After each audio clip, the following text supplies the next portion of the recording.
Hey there everybody, it's me Joey P, Joe Pizzapia, and welcome to 5 things to watch for this week, week 3 in the NFL. Let's start with Houston. Finally a home game for Houston after 2 road games to start. They're facing the Giants, and I know the Giants secondary looks good on paper, but Dallas, Jacksonville, I don't know if those are really the greatest tests in the world. They're going to get tested this week, and I think they're going to fail. Expect another touchdown for Will Fuller, and a big game from Watson, as well as Mr. Hopkins also. And don't forget about that defense, too. I expect them all over Mr. Eli Manning and that terrible offensive line. All right, the second thing to watch for this week is, well, maybe you want to light a candle for David Johnson because it's been a rough start to the season for him and that Arizona team as a whole until they change quarterbacks, which I think could be the second half of this game. Expect more of the same, but you can't take him out of your lineup. You must keep him in your lineup. You hope for the best. Chicago's been great defensively so far, 4th against the run on the year, but still, David Johnson, you got to hope he can overcome any situation. That's the kind of player he is, but it's getting harder and harder. I understand. You got to be patient. You got to roll him out there no matter what.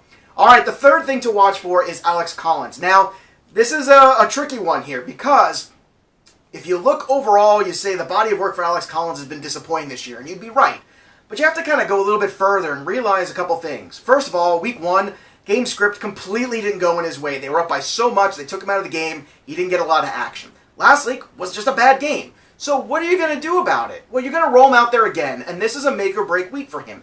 I would expect an overcorrection from the Baltimore offense and them giving him the ball a ton, and I think this is a week where you feel good about starting him in the flex position. Now, you'd say, well, he's facing Denver. That's kind of a bad matchup, but is it?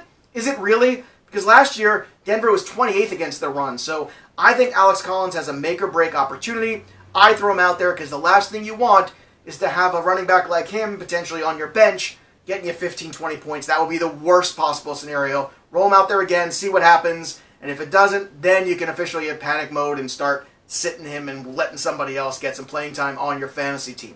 All right, the fourth thing to watch in Week 3 in the NFL is Kenyan Drake. Now, I'm starting to see a little separation here from him and Gore. I expect them to handle Oakland pretty well at home. Oakland defensively not good at all against the run. I'm looking for a big day from Kenyan Drake where he makes a statement and runs off the rest of the year into the sunset, into fantasy glory. And I think it starts this week in Week 3 against the Oakland Raiders. And last but not least, the fifth and final thing to watch for is Chris Hogan. Yes, I know the buzz is around Josh Gordan, but depending on how much Josh Gordan plays in this game, I would expect Darius Slay to be on him most of the time. That's the matchup you really need to stop Josh Gordan. Then Gronk's going to run, and he's going to have his attention. Meanwhile, Chris Hogan is left unattended, basically. And I know that's difficult because he's done very little so far. You don't have a lot of confidence in him.